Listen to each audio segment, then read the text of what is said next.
Salut à tous. C'est toujours un immense bonheur de savoir que vous êtes toujours nombreux à nous regarder chaque semaine sur la télévision panafricaine Canal 7. Pour le compte de la 12e saison de votre documentaire primé, cette découverte, le principe reste le même, avec à la clé des lots surprises et à la place d'un magnifique ordinateur portable qui a d'ailleurs été remporté par l'un d'entre vous, il y aura un super écran plasma. Sans plus tarder, voici la question de la semaine. En plus du cheval, de quel animal parle-t-on dans ce documentaire? A. Le gorille. B. La caniche. C.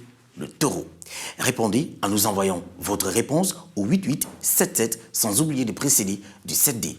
Pour revenir à notre documentaire de la semaine, sachez qu'à Arles, le 1er mai, des traditions camarguaises revivent. Dans l'arène, taureaux et chevaux retrouvent leur gardien qui célèbre Saint-Georges à travers jeux et célébrations traditionnelles. Formée par le delta du Rhône, la Camargue est l'une des régions françaises les plus singulières. Vaste étendue pleine composée de plages, de rizières et de marais, cette réserve naturelle abrite de nombreuses espèces animales, notamment les taureaux et les chevaux qui vivent ici en symbiose avec ces terres sauvages. Des hommes d'ailleurs font également corps avec cette nature et ses habitants. Ce sont les gardiens. Autrefois appelé pasteur nourriguier, le gardien est un vachère à cheval, un cow-boy de province. Il exerce son métier dans une manade, c'est-à-dire un mât consacré à l'élevage des taureaux et des chevaux. En Arles, le 1er mai, les traditions camarguaises revivent. Dans l'arène, taureaux et chevaux retrouvent leurs gardiens, qui célèbrent Saint-Georges à travers jeux et célébrations traditionnelles.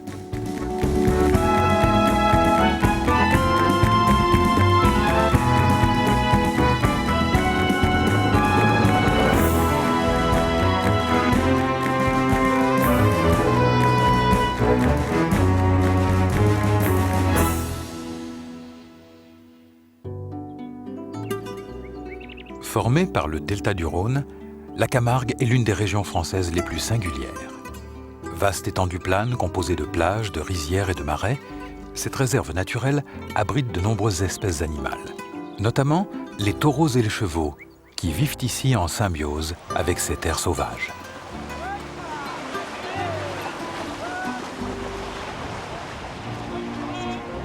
Des hommes font également corps avec cette nature et ses habitants. Ce sont les gardiens.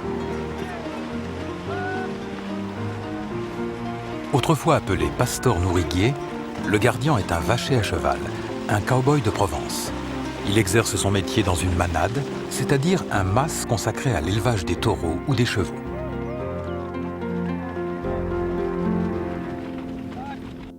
Fondée en 1512, la confrérie des pasteurs nourriguiers célèbre chaque année sa profession ancestrale. À l'occasion de la fête du travail, les gardiens rendent hommage à leur saint patron, Saint-Georges.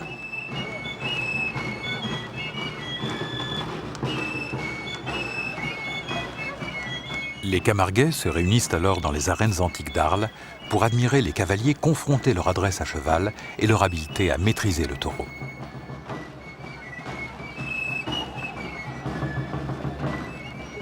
Au rythme des tambourins et des flûtes provençales, les galoubets, l'ouverture des jeux équestres suit un rituel immuable.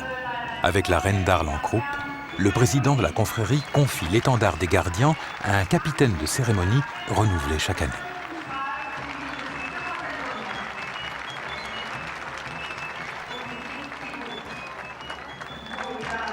À l'origine simples ouvriers agricoles, les vachers de Camargue ont acquis leur lettre de noblesse grâce à une des grandes figures de la culture taurine, le marquis Folco de Baroncelli.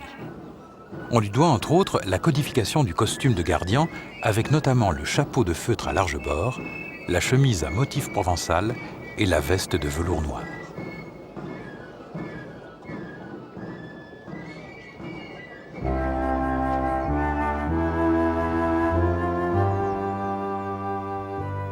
La Camargue est un immense parc naturel qui couvre plus de 86 000 hectares.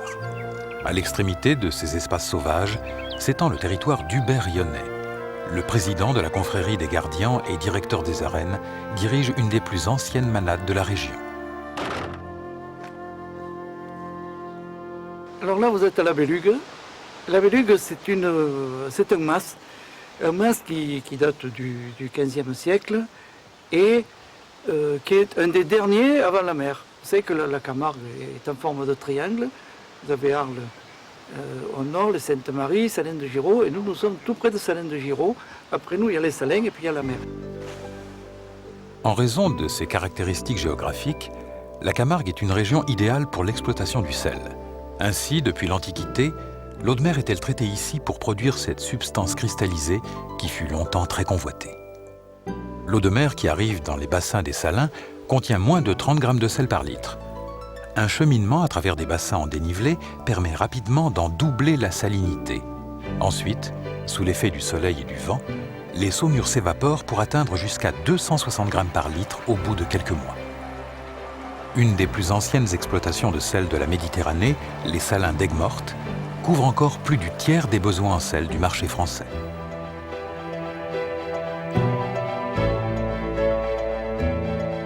La fleur de sel de Camargue est formée de cristaux de petite taille très légers. Comme par le passé, elle est encore aujourd'hui récoltée artisanalement par les sauniers.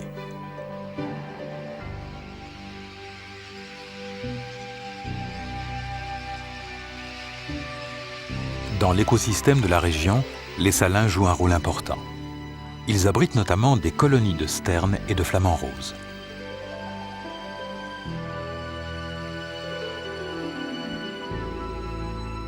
En Camargue, oiseaux et taureaux vivent en paix. Nous avons des élevages aussi de taureaux espagnols. Et c'est d'ailleurs mon arrière-arrière-grand-père, mon trisaïeul même, qui a été le premier à importer des taureaux espagnols en France. Et depuis, on a continué.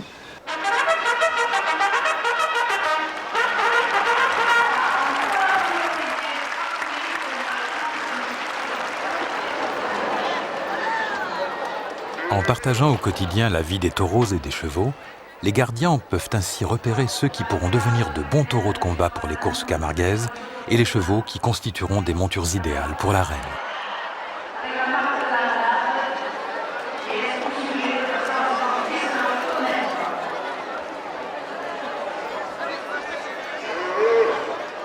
Quelques grands événements rythment la vie d'une manade. Par exemple, la ferrade, qui est reproduite schématiquement dans l'arène durant la fête des gardiens. Cette opération consiste à marquer le jeune taureau aux armes de l'élevage.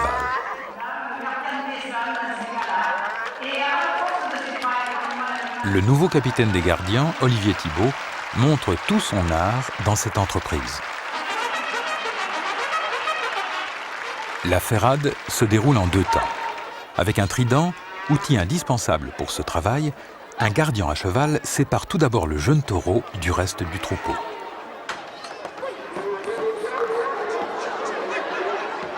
Puis il le conduit vers un groupe de gardiens à pied qui attrape l'animal, le renverse sur le flanc et applique au fer rouge sur sa cuisse la marque de la manade.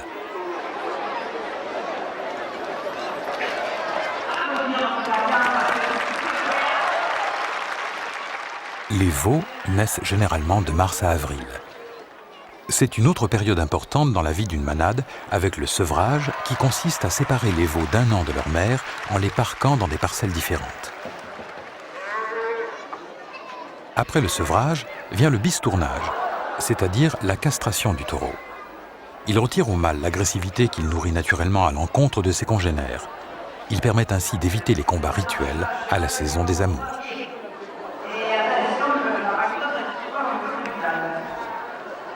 Curieusement, en Camargue, les taureaux de combat appelés bious en provençal sont eux aussi castrés. C'est par le biais de la course camarguaise qu'ils retrouvent symboliquement leur puissance perdue.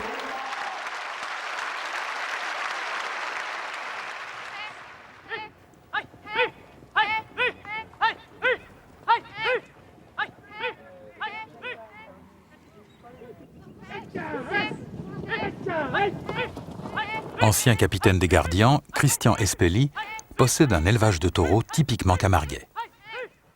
Ma manade s'appelle la manade Fonfon-Guillerme. C'est mademoiselle Fonfon, passionnée de chevaux, parce qu'au départ elle était surtout passionnée de chevaux, qui, pour pouvoir assouvir sa passion du cheval, a trouvé très pratique d'avoir des taureaux pour pouvoir les poursuivre. Et elle a créé un élevage. Très vite, elle a embauché mon père, qui à l'époque était un jeune garçon. Il a passé toute sa vie avec elle à élever la manade. Et Fonfon n'ayant pas d'héritier, c'est mon père et son frère qui ont repris la manade quand Fonfon a été trop vieille pour s'en occuper.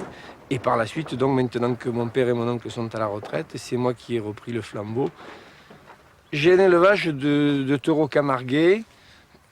Il faut bien insister sur la différence. Les deux élevages n'ont rien à voir. L'Espagne fait des taureaux pour la corrida. Nous faisons des taureaux pour la course libre. Alors les taureaux sont déjà complètement différents. Le nôtre est plus élancé, plus léger. Les cornes sont, au lieu des cornes basses du taureau espagnol, on trouve des cornes très remontées, en forme de lyre même sur les vaches. Ça vient de leurs origines, on suppose que les vaches camarguaises viennent de Crète. Ils sont très craintifs, très sauvages. La manade tourne autour de 250 têtes, tout compris taureaux et vaches. C'est pratiquement le minimum pour pouvoir vivre uniquement de la course camarguaise. Dans la course camarguaise, le taureau, le biou, porte une cocarde sur le front. Tout de blanc vêtus, des hommes appelés rasetteurs tentent de la décrocher en courant vers l'animal. En général, le taureau cocardier boude ses adversaires au-delà des barricades qui séparent la piste du public en liesse. Tous les manadiers recherchent le taureau vedette, le taureau dont la région parle, le taureau que les gens viennent voir dans les arènes, parce que les gens viennent aux arènes pour voir tel taureau de tel élevage qui est réputé, qui a fait parler de lui dans les courses précédentes. Et on pousse l'adoration du taureau jusqu'à lui élever une stèle dans des cas très particuliers. Et j'ai la stèle de Ségrin là à côté. Ségrin, ça a été le meilleur taureau de l'élevage de tous les temps. À l'inverse de la tradition espagnole, c'est autour du taureau et non du toréador que la course camarguaise est construite. Bon, être gardien, c'est d'abord aimer la nature, aimer les terres, aimer les bêtes et essayer de vivre avec elles le plus possible à l'état naturel. Et être très content lorsque vous avez des bêtes qui ont les qualités que l'on recherche dans notre profession et qui nous font plaisir. J'ai fait un métier que j'aime et j'ai été très heureux dans le travail. Si on peut appeler ça un travail, pour moi, c'était pas un travail, c'était un passe-temps, une occupation.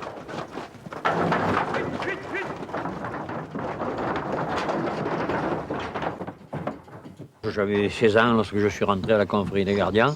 J'ai été capitaine il y a 25 ou 30 ans à l'heure actuelle. Et mon fils a pris la suite, il est capitaine cette année. J'espère que mon petit-fils le sera dans une quinzaine d'années. Mon arrière-grand-père l'était pendant la Révolution de 1848. C'est même lui qui avait caché le fanion de la confrérie des gardiens dans sa cabane, sous les toits, qui était un chaume à l'époque, pour éviter les problèmes, parce que les problèmes religieux et révolutionnaires ne marchaient pas très ensemble. Mais enfin, c'est pour vous dire que la famille Espelli est déjà depuis longtemps dans notre profession. La confrérie des gardiens a été la première société de secours mutuel que nous ayons eue, je crois, en France. Dans la matinée du 1er mai, les gardiens et leurs montures reçoivent la traditionnelle bénédiction sur le parvis de l'église Notre-Dame de la Major, sous le regard bienveillant de Saint-Georges et du président Manadier. Oui, ça fait 5 générations. Moi, je suis la 5e génération. C'était Joseph le fondateur, puis Christophe, Joseph, Christophe mon père. Il n'y a que moi qui m'appelle Hubert. Je suis l'exception de la famille. Puis j'avais un fils qui s'appelait Christophe et j'ai un petit-fils encore qui s'appelle Joseph.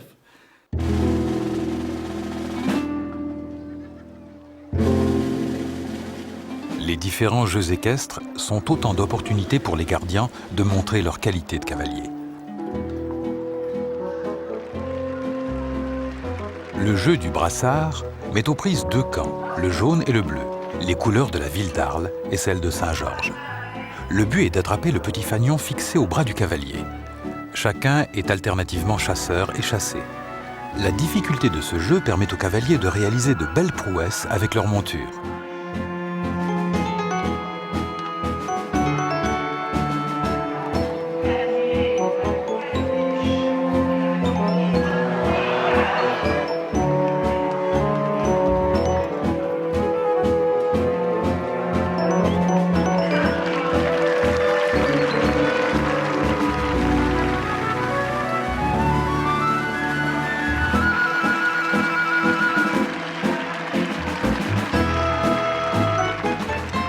Petit, nerveux mais docile, le cheval des Gardians est en général gris ou blanc. La robustesse de ses membres et la sûreté de son pied lui permettent de crapahuter sur toutes sortes de terrains. Il convient donc bien au travail d'élevage.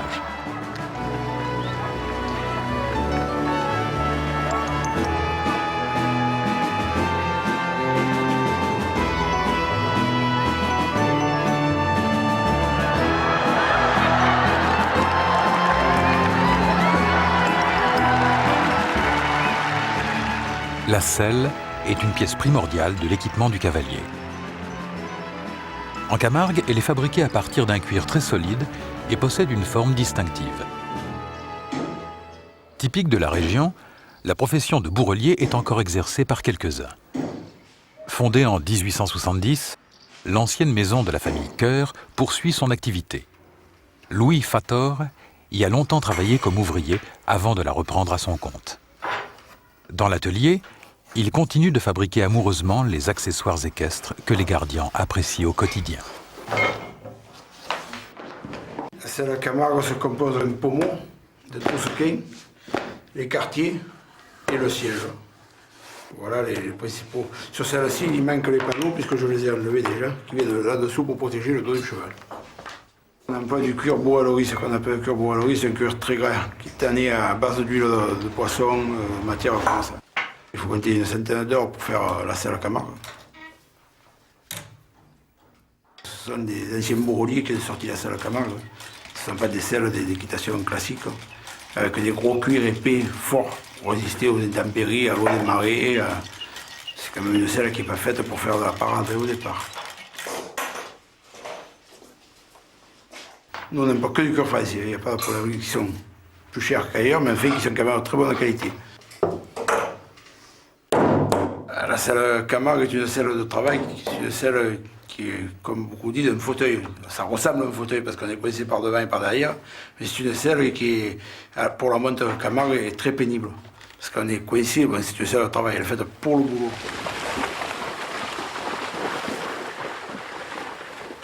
Tout est cousu à la main, tout est coupé à la main, il n'y a aucun travail qui est fait à la presse ni rien, parce que chaque bride est personnalisé, on le fait au goût du client, sur le motif qu'il veut, quoi. On choisit ensemble les motifs inclus et tout, on pose à la demande du client ce qu'il veut sur la bride.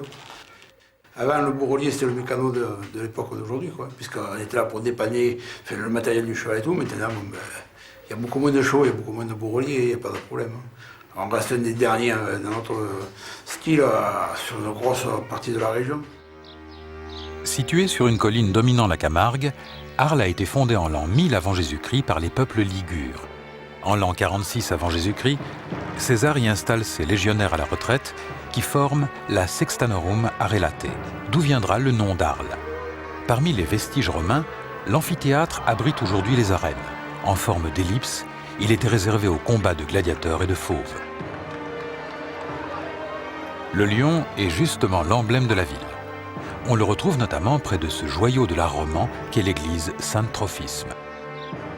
Avec le déclin de l'Empire romain, Arles dut se protéger contre les barbares et les sarrasins. Des fortifications furent élevées et l'amphithéâtre lui-même fut transformé en forteresse. Capitale de la Provence rhodanienne, la ville voue un culte particulier à Frédéric Mistral. Écrivain, prix Nobel, il a redonné ses lettres de noblesse à la culture provençale avec ses racines anciennes et variées.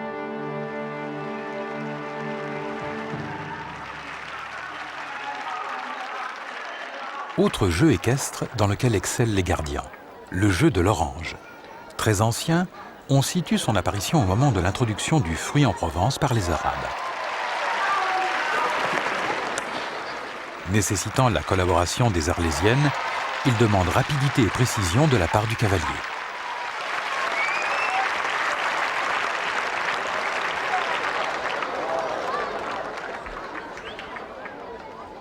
Ancien entraînement militaire, le jeu des aiguillettes fait appel aux mêmes qualités. Muni d'une lance, le cavalier doit saisir un anneau suspendu à une potence. Évoquant les tournois du Moyen-Âge, ce jeu existe en réalité depuis le XVIIe siècle.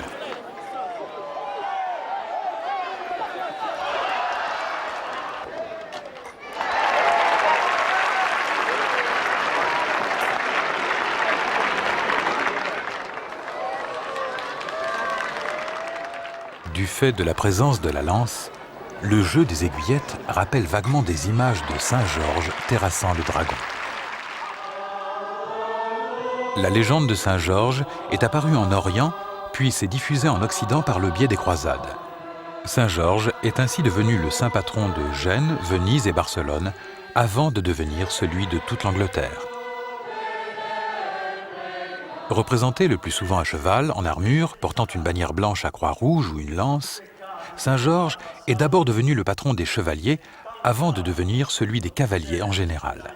C'est pour cette raison que la confrérie des gardians l'a choisi comme saint patron. Le jour de la fête des gardians, on lui rend hommage avec une messe dite en provençal.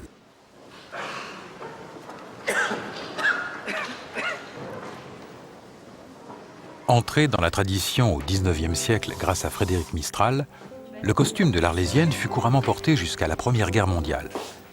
Plus que d'un costume unique, il s'agit d'une série de déclinaisons vestimentaires qui varient selon l'âge et l'occasion.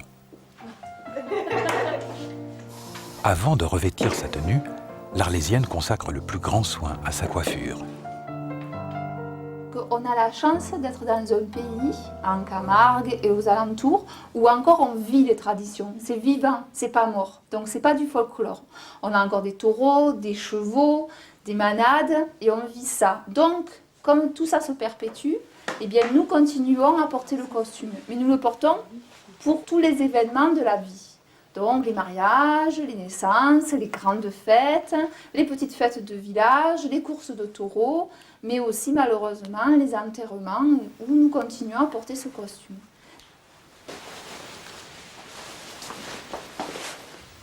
Alors c'est vrai que c'est quand même long. On met à peu près, si on compte... La préparation. Entre tout, j'ai jamais chronométré, mais oui, c'est long. Je pense qu'on peut parler de 2h30, 3h. Si on commence à l'amidonnage, le repassage, se coiffer, s'habiller, toutes les finitions. Je vais d'abord... Tu veux que je te finisse là Si tu veux, oui.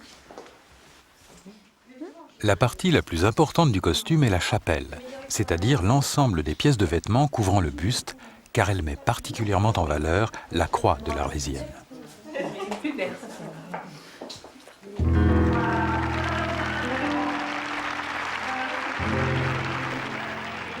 Portant des fleurs, chacune avec leur cavalier, les Arlésiennes entrent en piste pour le dernier jeu équestre de la fête des gardiens.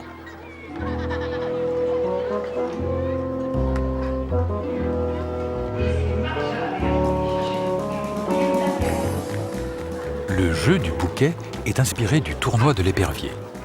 3 cavaliers jouent alternativement les rôles des colombes et celui de l'épervier, les premiers tentant d'arracher au second le bouquet de fleurs qu'il tient dans la main droite.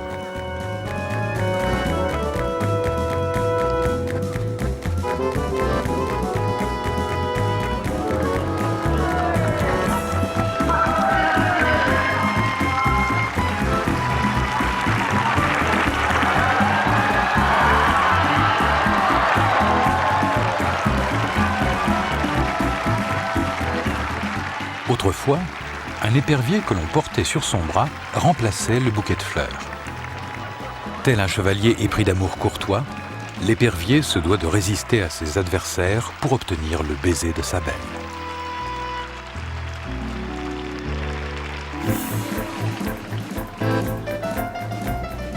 Héritiers des tournois arabes, les jeux équestres provençaux remontent à l'époque où la cour des papes était installée en Avignon.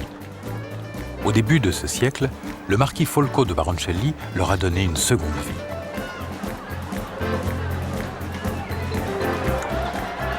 Ainsi, tous les ans depuis 1930, après l'hommage à Frédéric Mistral, la bénédiction sur le parvis et la messe en provençal, les jeux équestres constituent l'apogée de la fête des gardiens.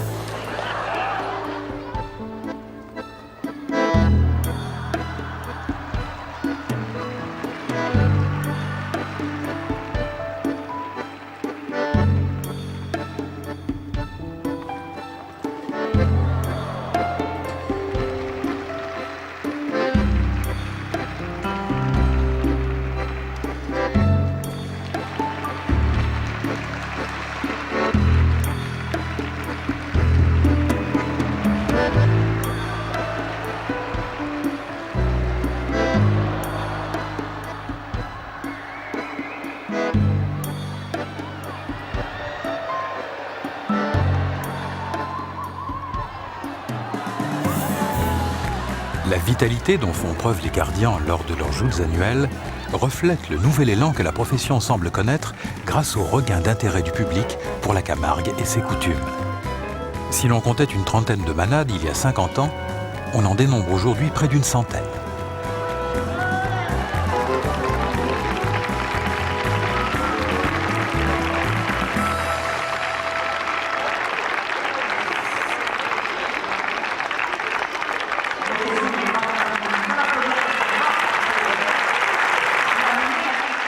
Parmi ces coutumes, les courses camarguaises enregistrent un succès peut-être d'autant plus grand qu'elles ne débouchent jamais sur la mort du taureau.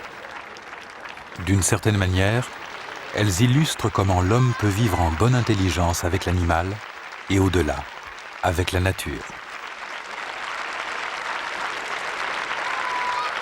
Comme un trait d'union entre le monde humain et le monde animal, le gardien est le symbole de cette entente possible.